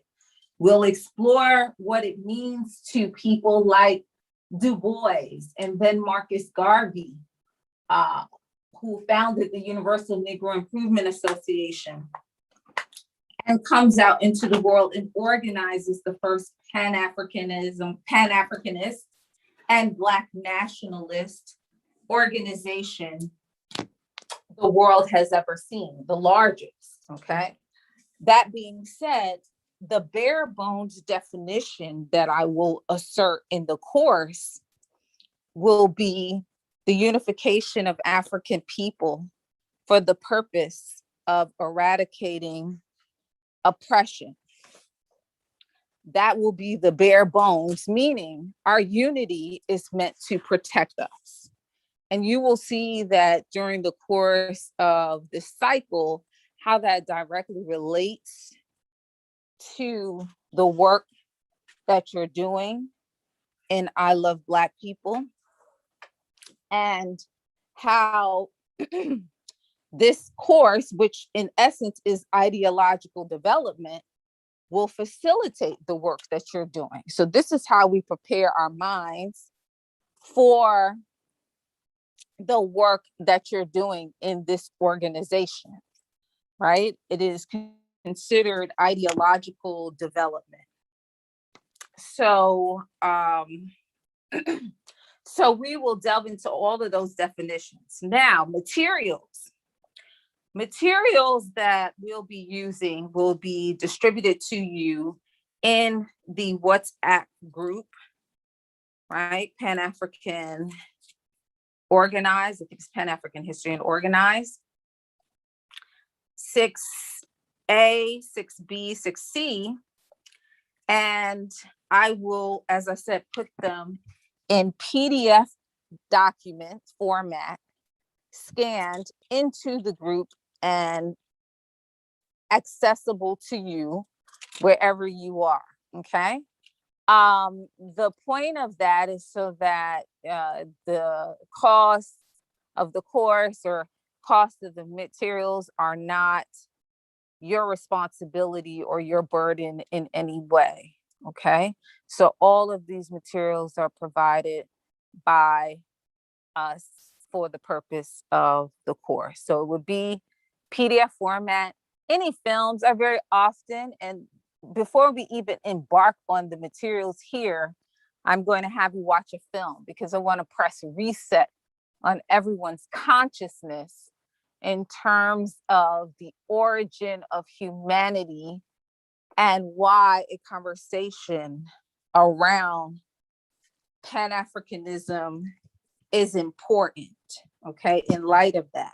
I have in the past neglected to include this film in my teaching of this course in this context. However, I use this very often in the context of the university setting. And I thought to myself that I had to incorporate this in this context as well, because I think that you all will benefit from it. It'll affirm what you already know about African people, Black people, and that is that, of course, Africa is the birthplace of humanity. And so I have included the use of a film that we're going to start with even before you start reading the materials, and that's called The Journey of Man, A Genetic Odyssey. I'm going to give you a couple of points right after you see me or when you see me, just to frame it, because I don't want there to be a misfocusing on things that are not important in the context of the film. Your purpose of watching the film is very specific. That being said, those would all be posted for you typically on Monday nights. And from there, you would read the materials during the course of the week. And then on Saturday, I will give the lecture for those materials. And then at the end of the session, we will be able to engage in a Q&A around those materials, those same materials. So that is generally the structure of the course and how we will actually engage the materials. So you will be able to ask questions about that. And I have to apologize because what I did was I thought I was missing a group, which has nothing to do one way or another with you all. I thought I was missing a group. So I actually changed devices thinking that I could see all of them. So that's neither here nor there. So I see all of the groups now, and I'll be talking to the administrators about that because now I'll be posting in all of them. Okay. That being said, I'm going to share the film that we actually will be watching this week, The Journey of Man, A Genetic Odyssey. And I will also be posting the materials, as I said. Okay. Monday nights, no later than Tuesday morning, but typically Monday nights. And they're not laborious. Okay.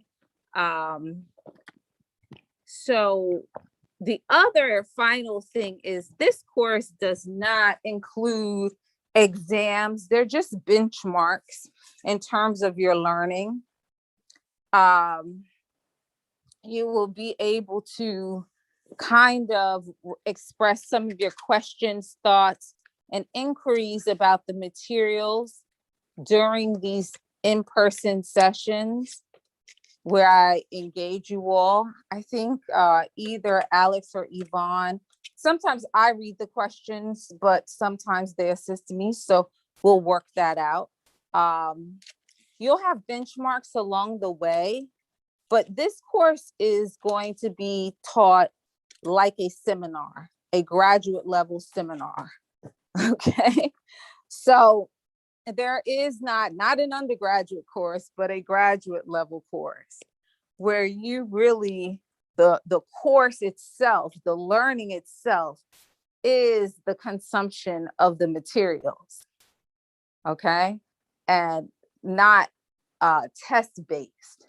And I would probably, I'd probably say something about testing anyway in the course of this, meaning that testing does not mean learning.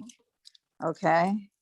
So, but cognition can be denoted in a number of ways and usually via dialogue.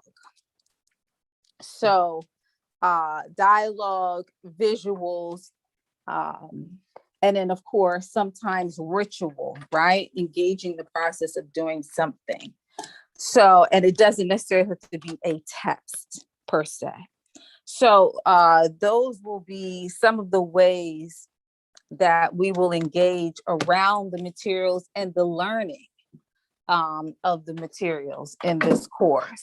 Okay. And like I said, the course is probably a lot more visual based than it's ever been before.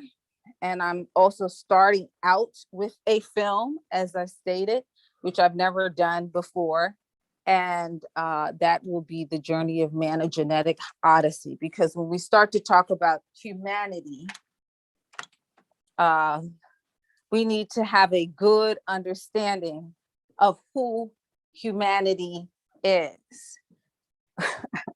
and who humanity is very specific. It's not non-specific.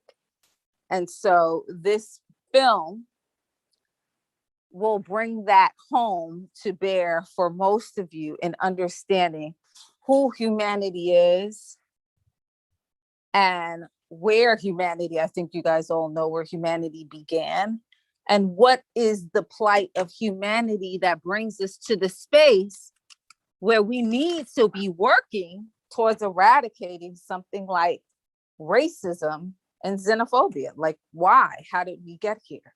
So some of those questions are answered during the cycle, but this film is a good space to start, which will allow us to open up that conversation. And I want to be clear about one thing.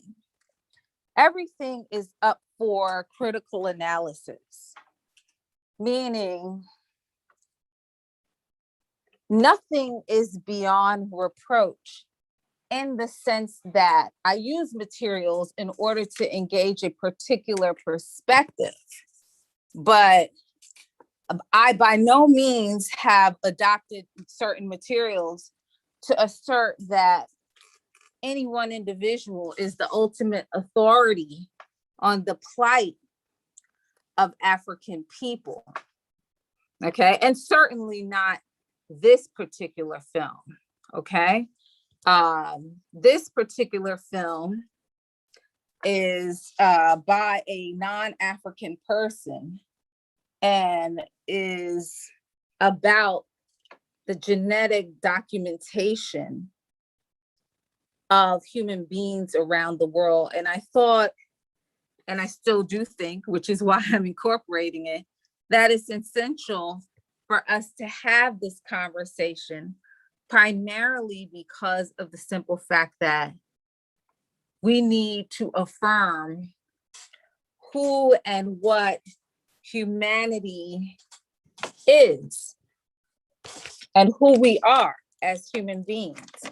So that is the purpose of using this particular film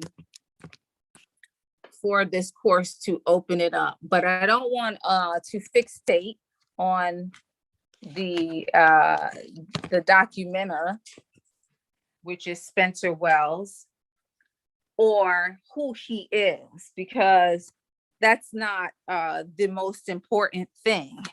What it is going to document in this film, the most important thing documented in this film, is the migratory patterns of human beings around the world. Human beings being African people, first and foremost, the Homo sapien. And later on, it becomes inclusive of others, so to speak. But when we talk about humanity, this film drives home the point that humanity, first and foremost, and above all else, is African. And so through DNA, this is actually explored.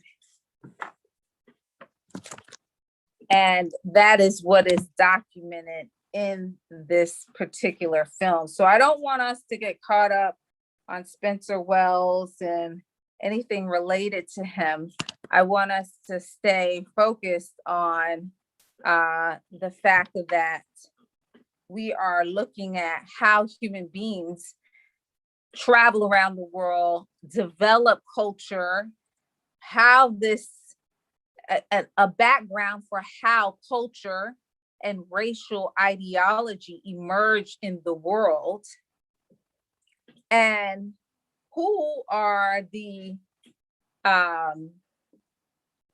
original inhabitants, I would say, of the earth, and without dispute, you know, in a scientific way, look at who are the original inhabitants of the earth. Okay, so I'm about to, I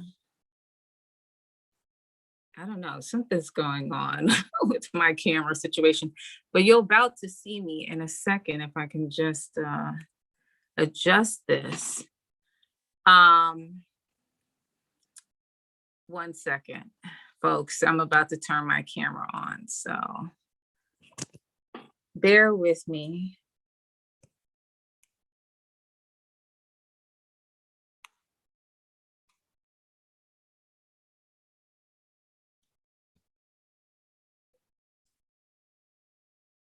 Sorry. Okay, so here we go.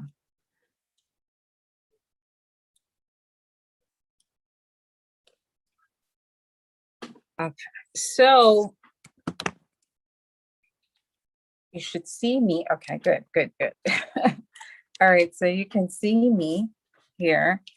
So I'm gonna make some adjustments and add that the syllabus, which is, I believe, 4 weeks, and the reading materials. The last thing I wanted to say about the materials is we will use actually a book that a couple of chapters from a book that I wrote some years ago on Booker T. Washington and Africa and his role as a Pan-Africanist, even though many people don't see him as a Pan-Africanist. What I do with the book is look at 2 specific and critical cases that he's involved in, which denote his role in the history of Pan-Africanism. And why do I do this? Well, aside from this being some work I had already engaged in,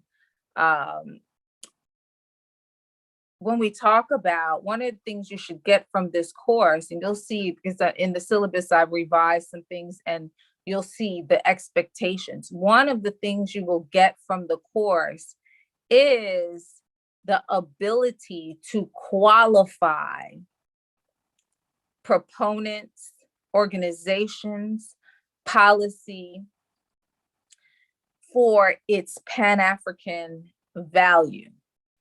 In other words, to what degree does what a person does, what an organization does, what policy does benefit African and Black people in terms of protecting them from racism and xenophobia? Now, the bare bones definition that I assert in the context of the course, bare bones means nothing else but the core of what it should mean. Pan-Africanism is the unification of African people for the purpose of eradicating oppression and exploitation. That is the concept at the turn of the century, 20th century, 1900, when African people, Black people from all around the world come together to hold the first Pan-African conference in 1900. There would be, as I said before, many people who add on to that. But you should be able to qualify. And I think that this is a deficiency for our people everywhere we are. We have some deficiency in being able to qualify when people and institutions and organizations actually are serving us and our interests. I always say, like, well, we have a great historian, Dr. John Henrik Clarke, who always said, African people, we like to celebrate the victory before we qualify the victory.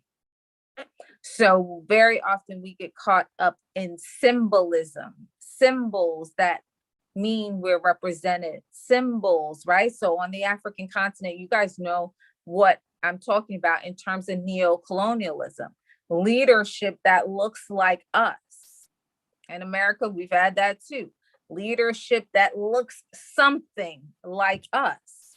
But when we weigh and measure and qualify what it in practice does for us, it produces little or nothing. And so one of the things you will come out of this course with is the ability to qualify thought, speech, and action as it relates to us as African people and our plight in the world. So that is of the highest importance in what we're doing, right? Because as you go out as ambassadors in this organization specifically, you are going to have to be able to qualify services, institutions, organizations, professional practitioners of all kinds to say whether or not just are they Black and friendly, but are they good for African people? That's a little Dr. Marimba Ani for you. Is this good for African people? Is this good for Black people? Okay. And I'm saying that's a little Dr. Marimba Ani because Dr. Marimba Ani and Yurugu talks about when we do something, when we engage in something, we have to ask, is this good for African people? And so when we are on the receiving end, when we are patronizing, when we are endorsing, when we allow people in our community, the question should always be in terms of whatever they think they're providing for us, is this good for African people? Is this good for Black people? Okay. And you're going to hear me say synonymous, Black and African synonymous, but you'll get an understanding from this film that what I'm saying to, Blackness is a natural characteristic of being an African person. Okay. But humanity is African.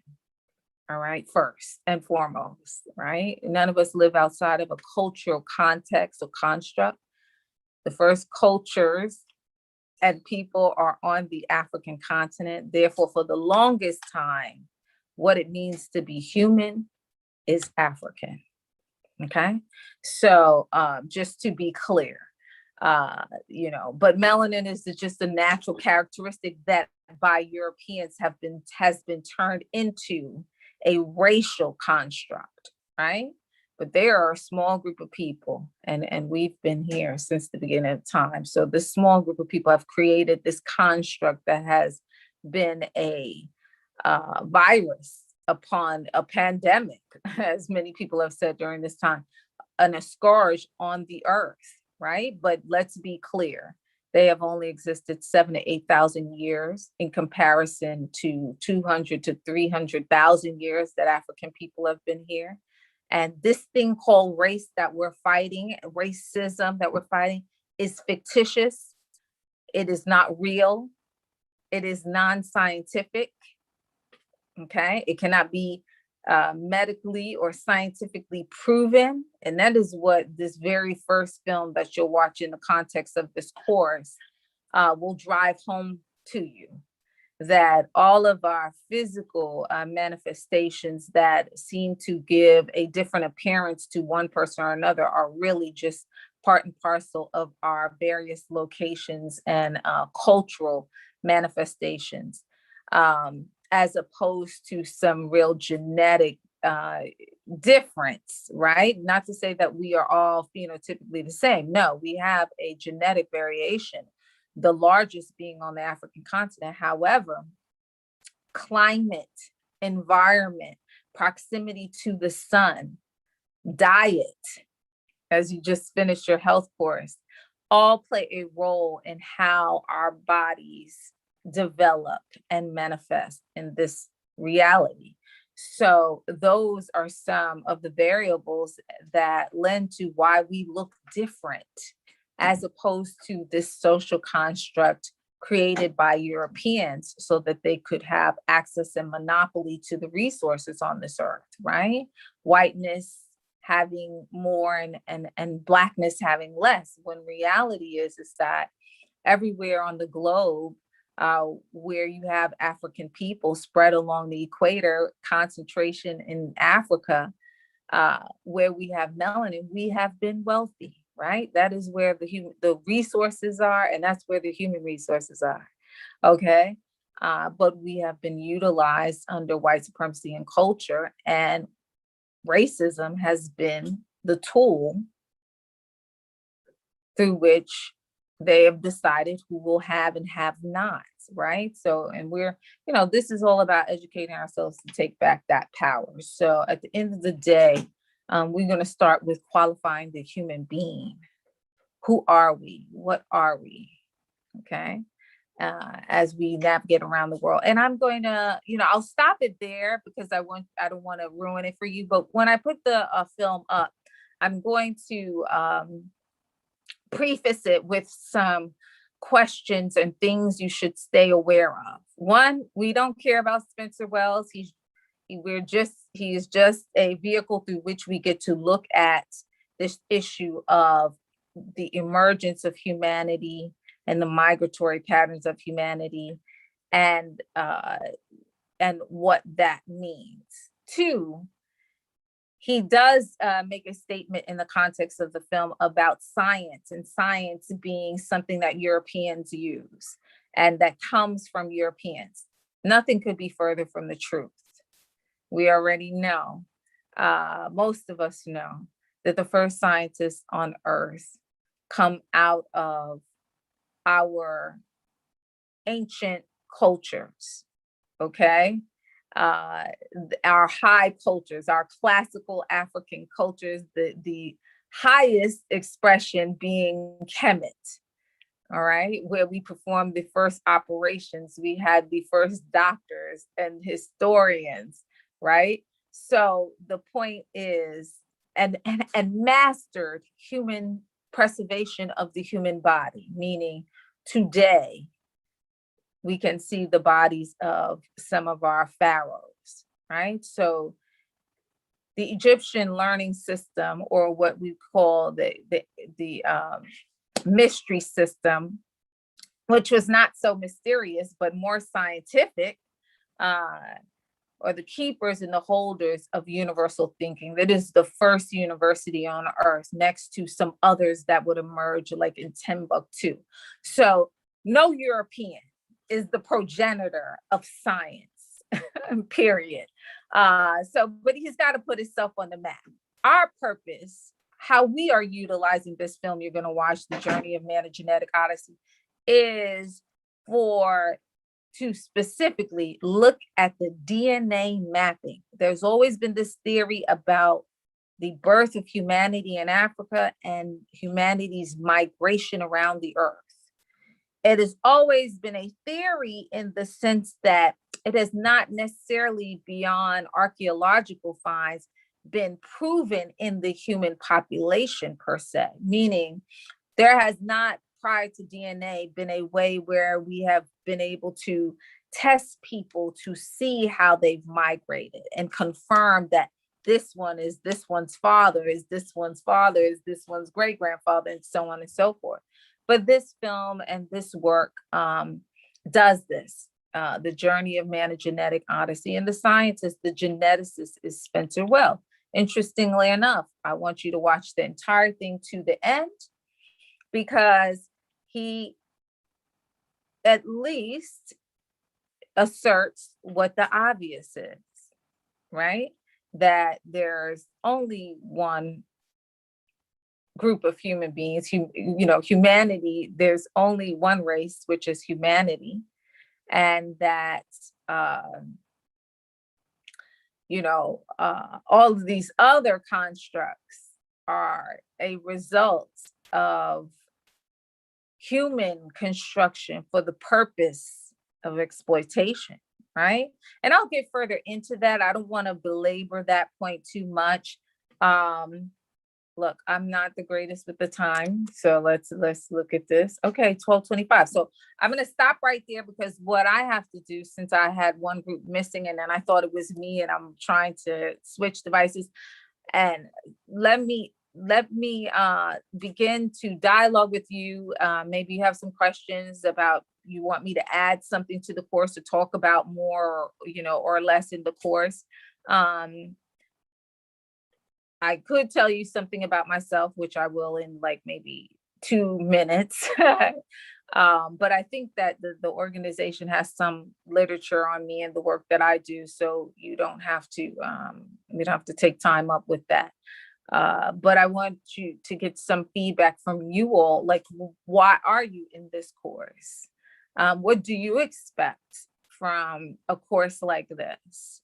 And once again, the first week is the film and just maybe one chapter of Pan-African history, which I will share. but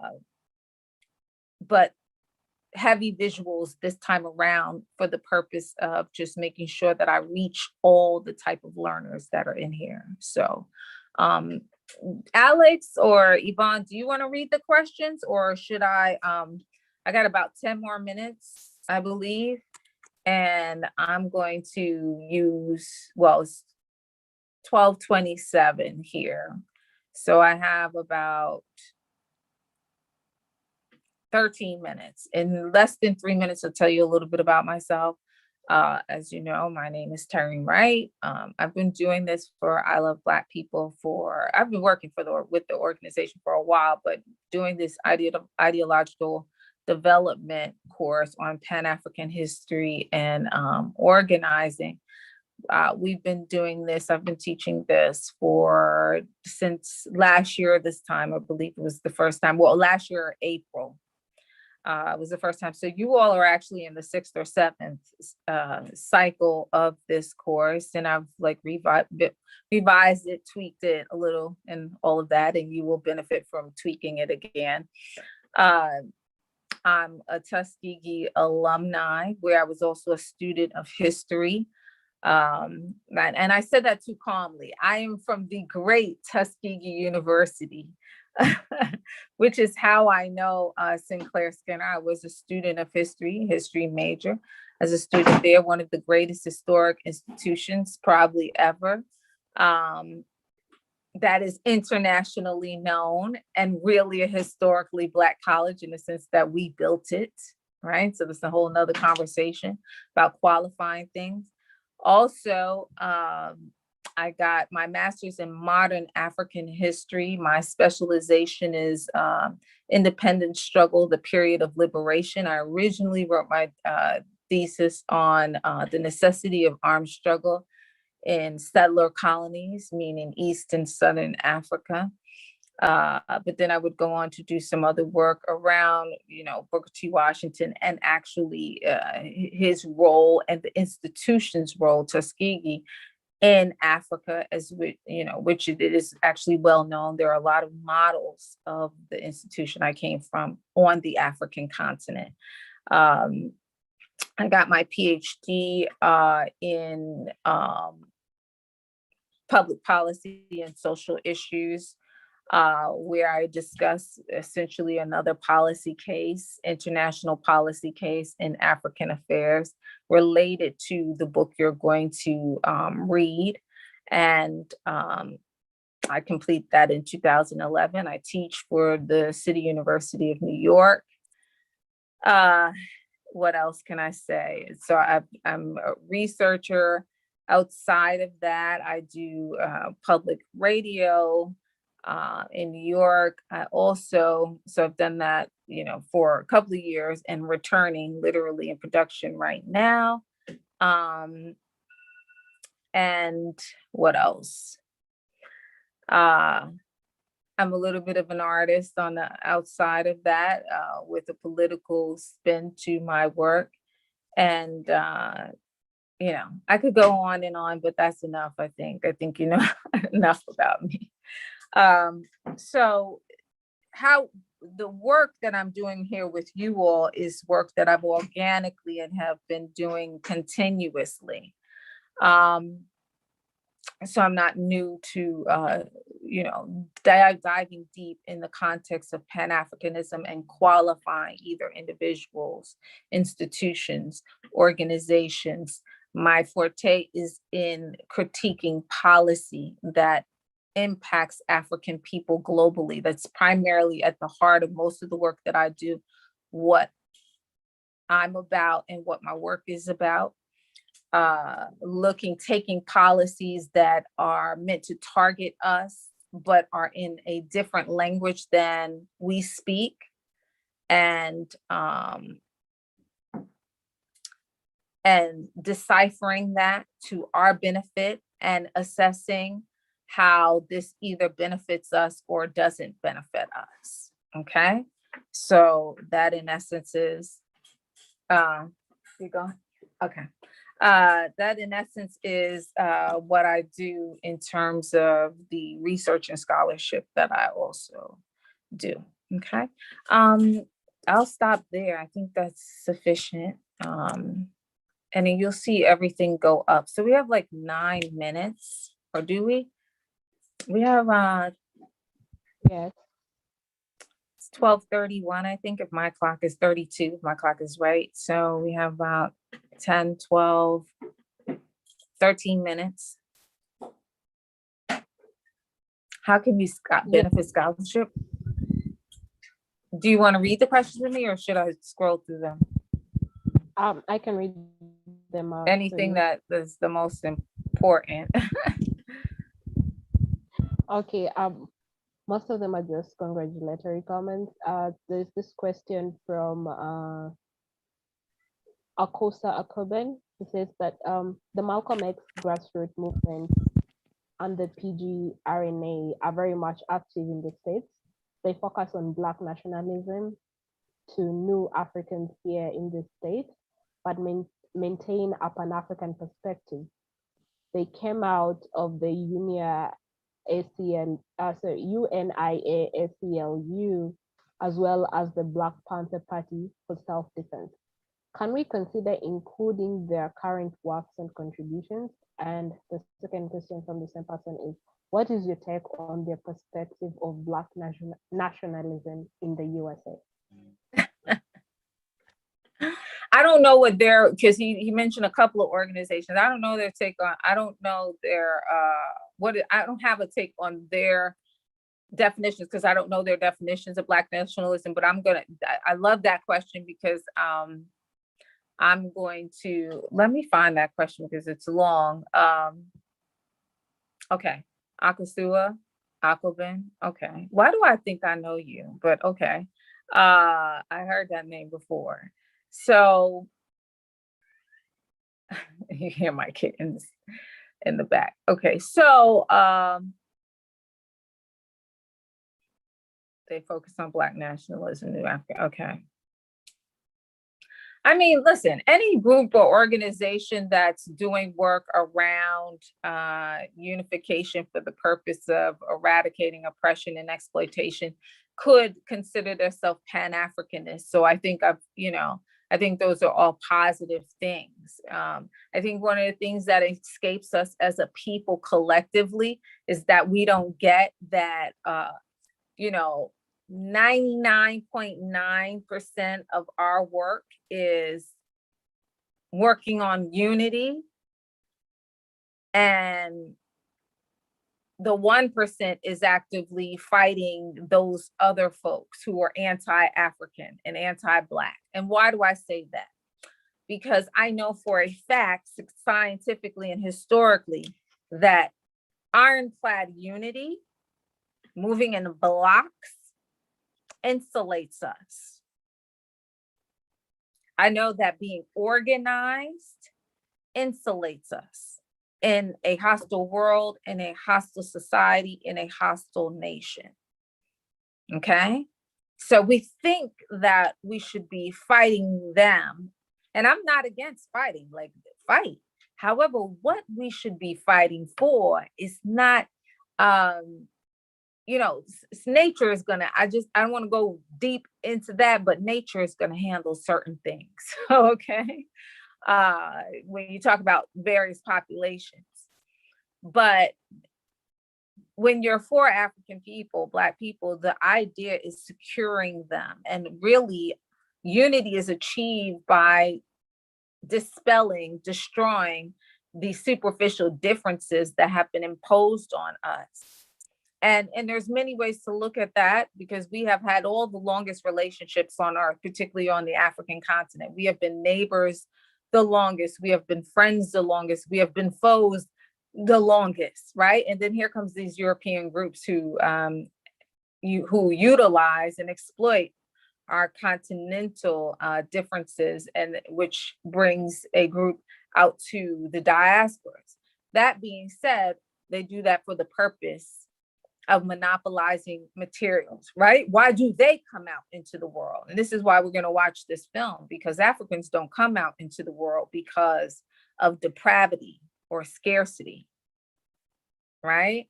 But certainly the European condition is very much that. that being said, you know, yes, anybody doing Pan-Africanist work and working on unity, truly working on unity. How do we work on unifying, moving together in unison? One of the greatest factors in the survival of Africans in the United States through the atrocities and the institution of enslavement is the extended family formation, our ability to create the extended family formation with people who we were not blood related to and maybe could have been foes with on the African continent. But on every plantation, and I know this for a fact, historically, because I researched it and I at some point I'll write on it, we recreate with people we don't have blood ties, a mother, a father, sister, brother, grandma, auntie, uncle.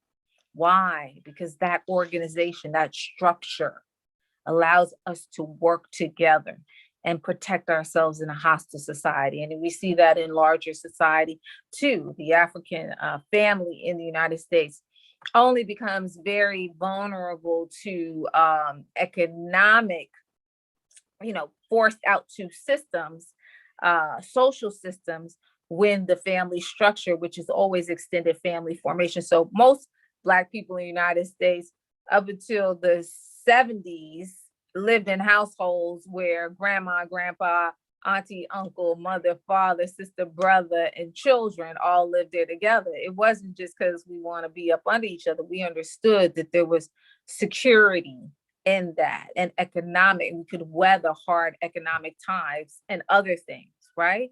So it wasn't just you alone in your apartment, so to speak, which is how people live today sometimes, in many places. So, there's protection in numbers, and that's at the stark contrast. It's in stark contrast to European worldview. So I say all that to say that Pan-Africanism is good in all the ways we can express it. What we need to become astute and adept at is how to measure what it produces for us. So if the people in the organizations you mentioned don't produce anything for African people in the areas that they should be expected to produce something for African people, then there's nothing to say about them, right? We should be able to weigh and measure, and they shouldn't in some bizarre way be a boost to other groups of people who are seeking to exploit or marginalize us. Now, in terms of Black nationalism, I'm not going to get deep with that in here, but I'm definitely one of these very hardcore proponents of the fact that we should understand nationalism. I think out here in the diaspora, nationalism gets thrown out around a lot. We will discuss Garvey and his establishment of the Universal Negro Improvement Association, the largest Black nationalist and Pan-Africanist organization the world has ever known. And before or after Garvey, there has never been such mass organization of the African world. That being said, let me be very clear. Nationalists are about one thing and one thing only. Nationalists fight for land. They don't fight to go to other people's schools. They don't fight to live next to people who don't look like them. They don't fight to work on the job with various people. Nationalists, true nationalists, know that there is only one thing that will solve all of the problems and is essential to the liberation of a nationalist, and that's land. Okay?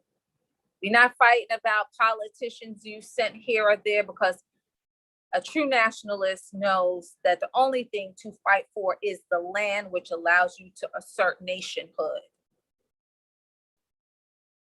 So that's what nationalism is. That's what nationalists do, fight for land. What has happened out here in the diaspora with this concept of Black nationalism, and Malcolm talks on it too. Nationalism has been dumbed down, so to speak, out here in the diaspora, to the point where when we talk about Black nationalism is controlling the economics of your community. Okay. We have to understand and respect that only, that is a real elementary form of nationalism, because simply controlling the economics in your community means you can end up like Black Wall Street. The nation itself, and that is what happened with Black Wall Street. I should do a separate piece on that altogether, because the whole anniversary of Tulsa, Oklahoma and Black Wall Street came up. And few people have failed, most people have failed to mention that that was the first domestic terrorist attack by the US government on the African population, meaning the state government decided to put planes on Tulsa, Oklahoma and drop turpentine bombs on Black women and Black children running with only their lives in tow to the next town. That's what happens when you're in somebody else's nation, right?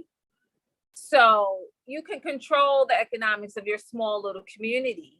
And that is typically what we call Black nationalism, but we should not mistake that for true nationalism. True nationalism is when you fight for land.